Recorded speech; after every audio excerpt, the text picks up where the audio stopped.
was the biggest wooden moment of the debate for Barack Obama was saying. He said in the voice the day after the attack, it was an act of terror. It was not as much as a demonstration. Is that what you're saying? Please proceed, Governor. I want to make sure we get that for the record, because it took the president 14 days before he called the attack at Benghazi an act of terror. Get the transcript. He did, in fact, sir. So let me call it an act of terror. Can you say that a little louder, Jamie? He did call it an act of terror. That's a pretty extraordinary thing when you are being corrected in front of however many million people. He's shown up really trying to use this for political capital. But it feeds back into the narrative that already formed around Mitt Romney that he was when he first went to London before the Olympics, and he famously criticised their preparedness, that he managed to put the Palestinians' nose to the joint when he went to Israel, etc. And then again, private. Right, and so here's a guy who, instead of strutting the world stage, just trips all over it and falls into the orchestra pit. That's the picture of Mitt Romney as the Democrats are very keen to push forward. And he helped them today by just, again, showing that really he hasn't been listening to what Obama actually said, just the way that Sean Hannity and Bill O'Reilly on Fox News and Rush Limbaugh on Talk Radio have been characterising it. And Barack Obama hit back effectively, essentially saying, you're trying to politicise this. How dare you? Are you really saying that this is a Watergate kind of cover-up? Or, will common sense prevail here and say, well, okay, the facts, as we know them, have changed? And not only that, but that he got corrected, not by Obama, but by the moderator. And this was Obama at his most presidential. I was the president at this time. I was in the road the next day. I said this. I mean, it played very well for him. The question is, though, given how much ground Romney pulled out after the last debate, would Obama regain any ground today? The snap polls taken by the major networks gave it to Obama, not overwhelmingly. It was 40% to Obama, rather than Obama being pretty much flat on the canvas 2 weeks ago in what was a clear victory for Mitt Romney. So this wasn't as decisive a showing, but it's going to help Democrats gains about 4 or 5% of the polls in the last 2 weeks have been all about a decline in enthusiastic Democrats, and if you're not enthusiastic, you do not vote. Yep. So you vote fired up. They said, hey, this guy's hey, this guy's going to go toe-to-toe with the president. Maybe he's fantastic. So they were all fired up. After today's second debate, and particularly on the Libya question, given that the third debate next week is a foreign policy debate. Yeah. This now raises a real question. Is Romney going to go there again? Is he going to So how does he actually manage this? Because foreign policy is not a huge amount of difference. Domestic policy, big ideological differences. Yeah. Is it about the middle class? Is it about trickle down from the high income earners, etc., the job creators? The lines are drawn. But in foreign policy, it's a rhetorical difference, if anything. And that's about it. And it's not a foreign policy election.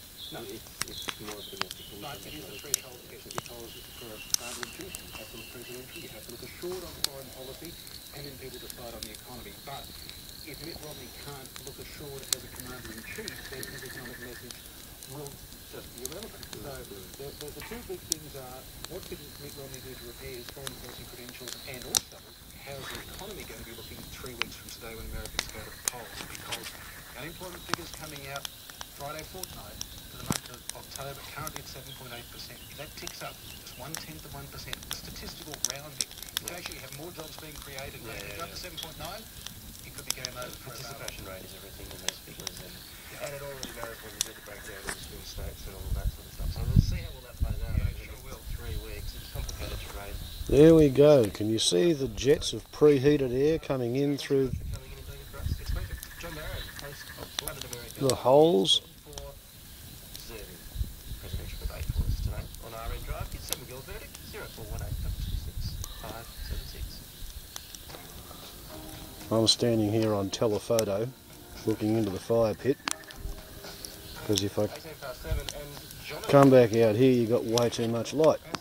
He says, I think both presidential candidates are okay, but Romney needs to check his facts before he speaks. I'd be interested to know, though, whether or not that would change how you would vote in a situation like that. 0418 226 576. Just one more on the scenario. Steve says, Ray Hicks, it looks like the system in the US is free enough to defy the politics. Good point. What a country, that's not true. Some people weren't saying that around the 2000 election, you'll remember.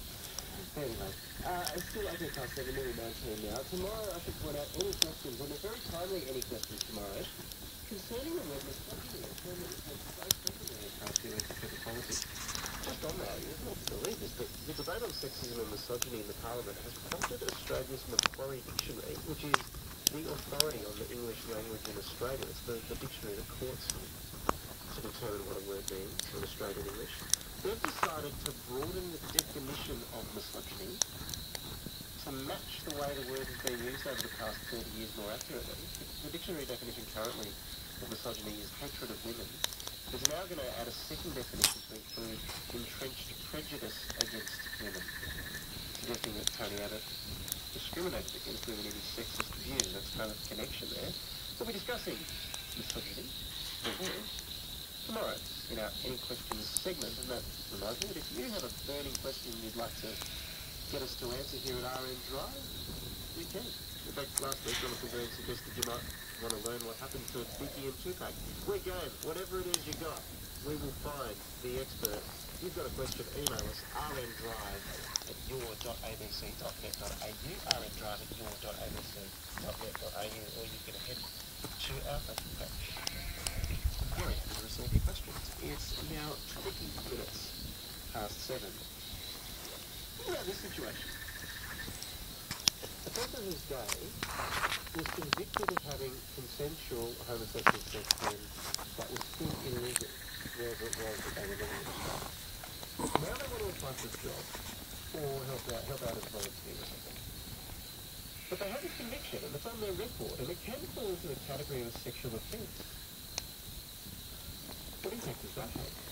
Human rights professor at Monash University, Paula Gerber, says it's a situation that thousands of Australians still face, and she joins us now. Paula, thanks so much for your time. No worries, good evening. How often does the scenario arise where someone's life is actually complicated by this condition? That's sort of the information that we really don't know. Obviously, this is a situation that for many men is an embarrassing part of their past that they don't want to disclose, they don't want to think about. So more than trying to find out if they're going to come up against a criminal record for this, if they apply for a job as a teacher or teacher's aide or prison officer or any of those sort of things, where they volunteer to work with children, then they really do come up against it. And so what seems to be happening, we hear anecdotally, is that they just don't go for those sort of jobs or those sort of volunteering situations because there is this uncertainty as to whether a criminal record conviction for something like potential gay sex is going to come up. Are those fears well founded? Oh, absolutely they are. They're well founded because, particularly in Victoria, we don't have what's called spent conviction legislation, which says that if a conviction is more than 10 years old and you haven't reoffended, then when you go for when you need a criminal record check, those old convictions won't come up. But there are exceptions, and those exceptions are for things like working with children and things like sexual offences. So under both of those exceptions, there's a risk that these past matters, which are no longer criminal offences, but they still have a conviction, are going to come up. Well, what do people just look at them, like prospective employers just look at them and go, oh, that offence is really not relevant, so we've got to worry about it? Well, we hope so, but I think a lot of the dialogue and debate that we see going on around things like marriage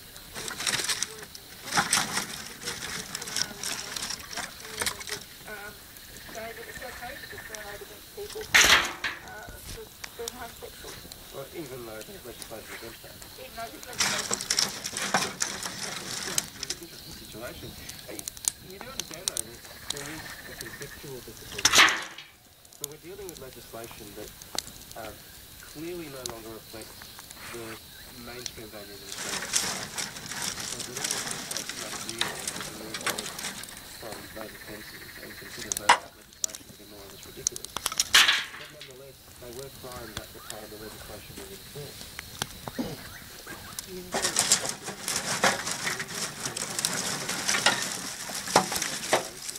That we don't like the law than people convicted. Yeah, well, I think you hit the nail on the head. So much has moved on. And we now say that criminalising between adult males is wrong. And we removed that starting in South Australia in 1972 and ending with Tasmania in 1997. But we've got to do a bit of tidying up. The legacy of those convictions are still having a negative impact on these people. So, and I don't think it's intentionally that we are saying, oh, well, you know, they were convicted, no convictions should stand, and of course they should wear the burden of that because there was criminal at the time. I think what's happening is people just haven't turned their minds to the fact that these convictions are creating a burden or, a shadow over the lives of these people in modern day Australia. I think if people turn their minds to it, they say, oh, of course. And in fact, the precedent that is happening at least in the House in May this year, they brought into operation legislation to correct this, to say these convictions were wrong. We now recognise as a modern egalitarian society, and we should take the final step to clean up this situation by expunging once and for all these criminal convictions. But there's a floodgates argument, isn't there, that once you start doing this with some legislation, you can open the door to saying, well, there's all sorts of legislation that in the past we might not have thought, particularly savoury or enlightened, and now we're going to start removing convictions, and you open up a whole essentially political argument. That sort of reeks a bit of the Corey Bernardi slippery slope. If you legalise same-sex marriage, we'll be moving to legalise bestiality. Well, I think we've got to deal with the issue that's before us. We have evidence that this is an ongoing problem. We need to fix it. Let's fix this one and deal with each case as and when they arise. But to say, oh, we're not going to tidy up this mess that is a legacy from when we did criminalise homosexual conduct, because it might lead to other people wanting to some criminal records that, we don't know what they are. I think this is a very weak argument. Thanks for your time, Paul. It's a really interesting issue that you raised. My pleasure. Paula Gerber, Human Rights Professor at Monash University. You can send me your thoughts on that. 0418 226 576. And there's some parallels, I suppose, somewhere in the giving of the David Hicks case where there was a conviction, but now it seems that that conviction is being put under question because retrospective legislation that was used, legislation that wasn't retrospective was used to seek to prosecute when at the time of the conduct there was no crime. And I think it's really sort of so David Hicks was not guilty of a crime, so I don't see any similarities with this case. Well, the thing is that he was leader. But he's going to be the party confessed to it. There are other similarities there. It's strictly legal negligence anyway. 0418 226 576 if you'd like to share your thoughts on any of these stories. 0418 226 576. It's 26 and a half past 7. Since his beginning, the structure post-truth Billy Graham has sung the 12 studio albums with Count Concert, and this is trying to celebrate that other thing in terms of all his stuff. Ain't nobody that can sing like me, ain't nobody that can sing like me. It's like about Billy Bragg tells his songs and talks about his work on the music show.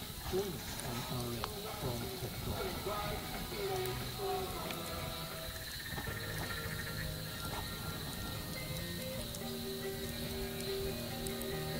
I can't imagine a more nightmarish scenario if you were running an art museum. Picasso, Matisse, Monet, paintings by all these famous artists have now been stolen for what's now the Freestyle Museum. There are only 7 paintings thought to be worth tens of millions of dollars that were taken as Tuesday morning without protection. The museum says it's state-of-the-art security. Today it's asking just how this could have happened. Let's see if we can find an answer to that question. We're joined now in the Netherlands by Thomas Hermes, who is an art security consultant. Tom, thanks very much for your time. And how do you steal something like this? Well, I'm not a criminal, but first of all, the total value of this painting reaches almost 100 million euros. I don't know how much that is in your currency, but it's a lot of money. Van Berg was prijs voor and it's a really a sort of impossible museum. It's not a state-of-the-art security. Maybe they have all the electronics, but the building itself really offers not enough protection. But do we know how they did it? Do we know how they actually got in and stole it? Well, they managed to open a door. And it's a very open structure, so there are no compartments within the building.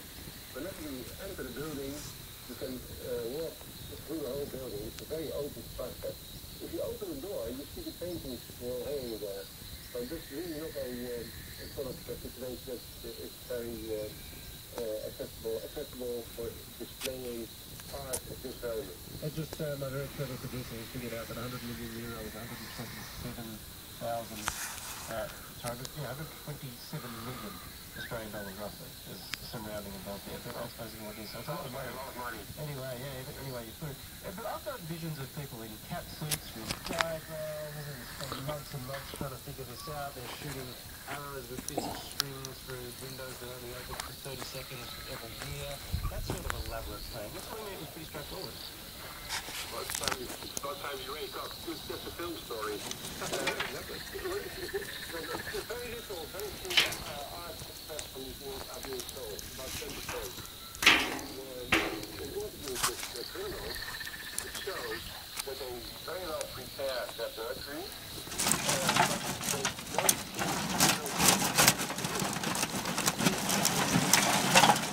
Kind of crime. They get in the building, they see something, they have thought in advance what they'll do with the loot. So the museum has a major problem because all of these paintings have been stolen. But the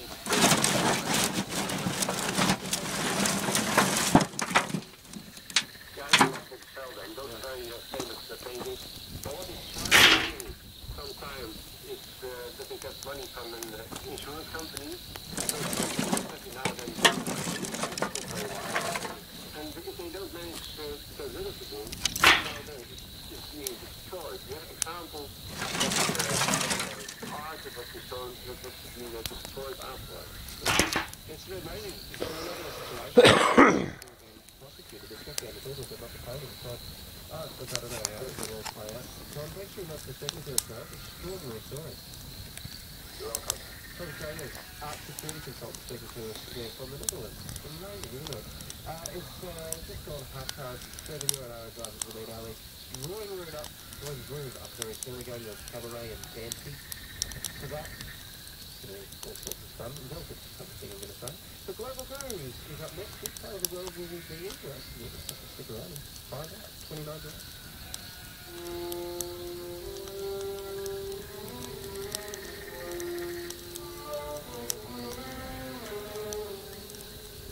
Wow.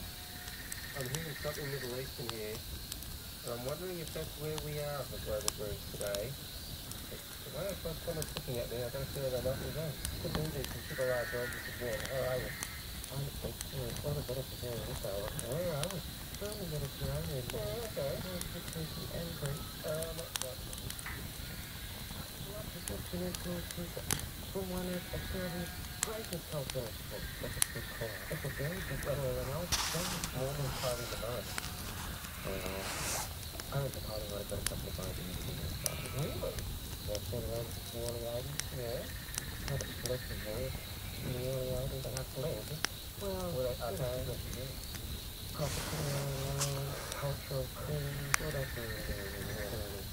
The Goods and Bags. Luke Drive, Brendan Jerry. Amazing work, amazing album.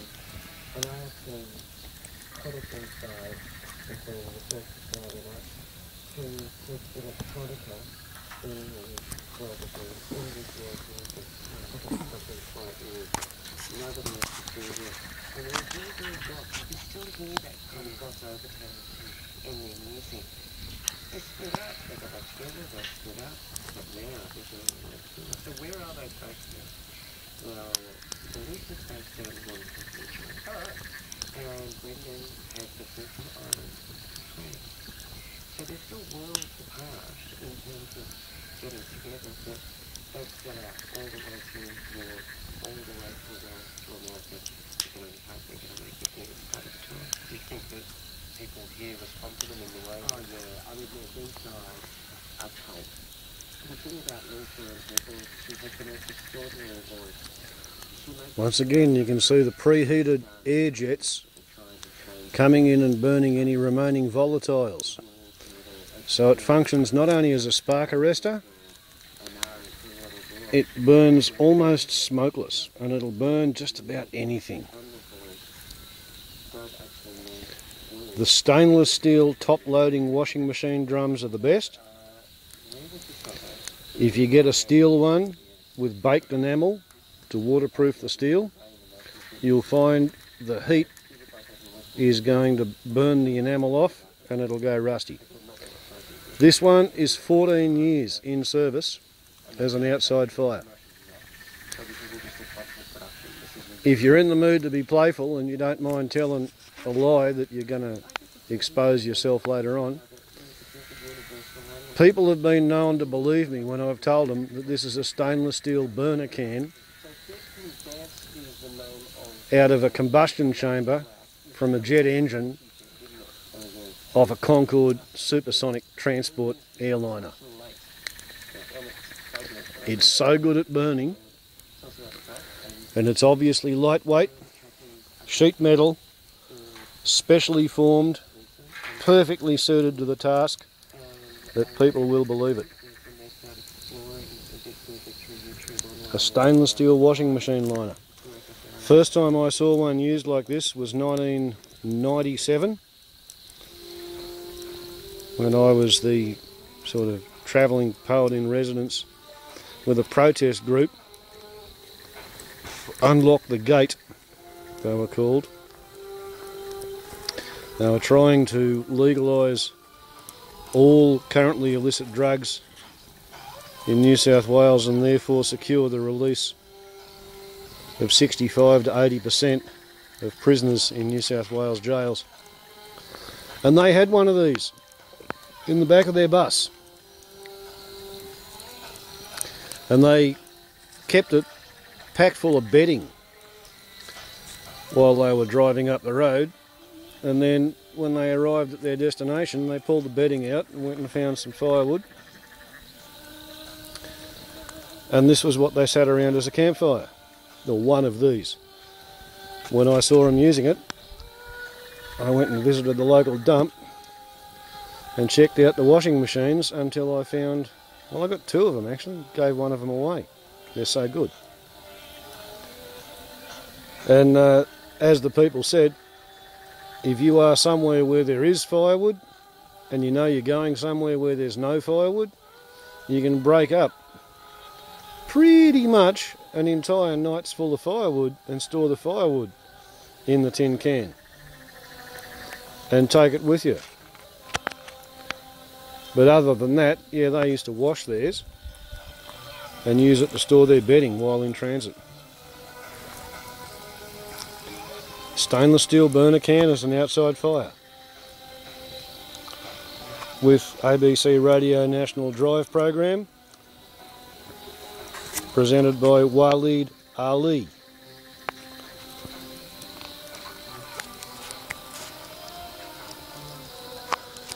Because whether the right-wing neo-fascists and the Nazis and the Aryans and the white supremacists want to accept it or not, Australia is a multicultural country. I myself am mainly British migrant stock. There's just enough blackfella in me that I use trespassing sheep for archery practice if those noises cross my fence.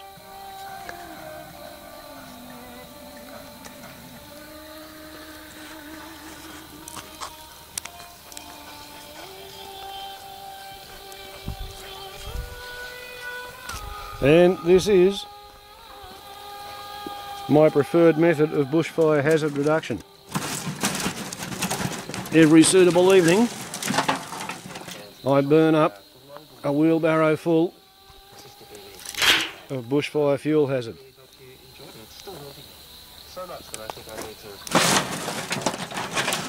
In a spark arresting fire pit.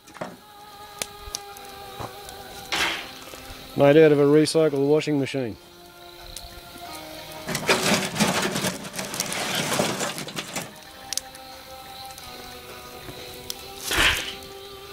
Hillbillies have been leading the world for 65 years.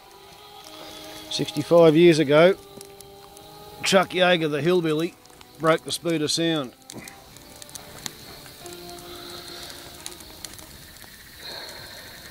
yesterday. What was his name? Felix Baumgartner. Jumped out of a balloon and broke the speed of sound without any aircraft. Pretty high achievement.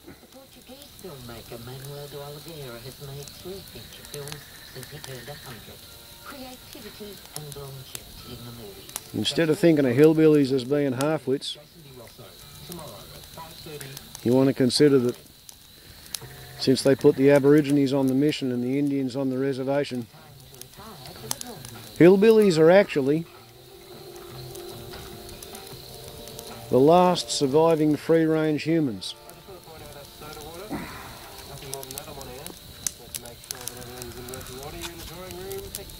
We ain't as silly as we look, fellas. Ciao.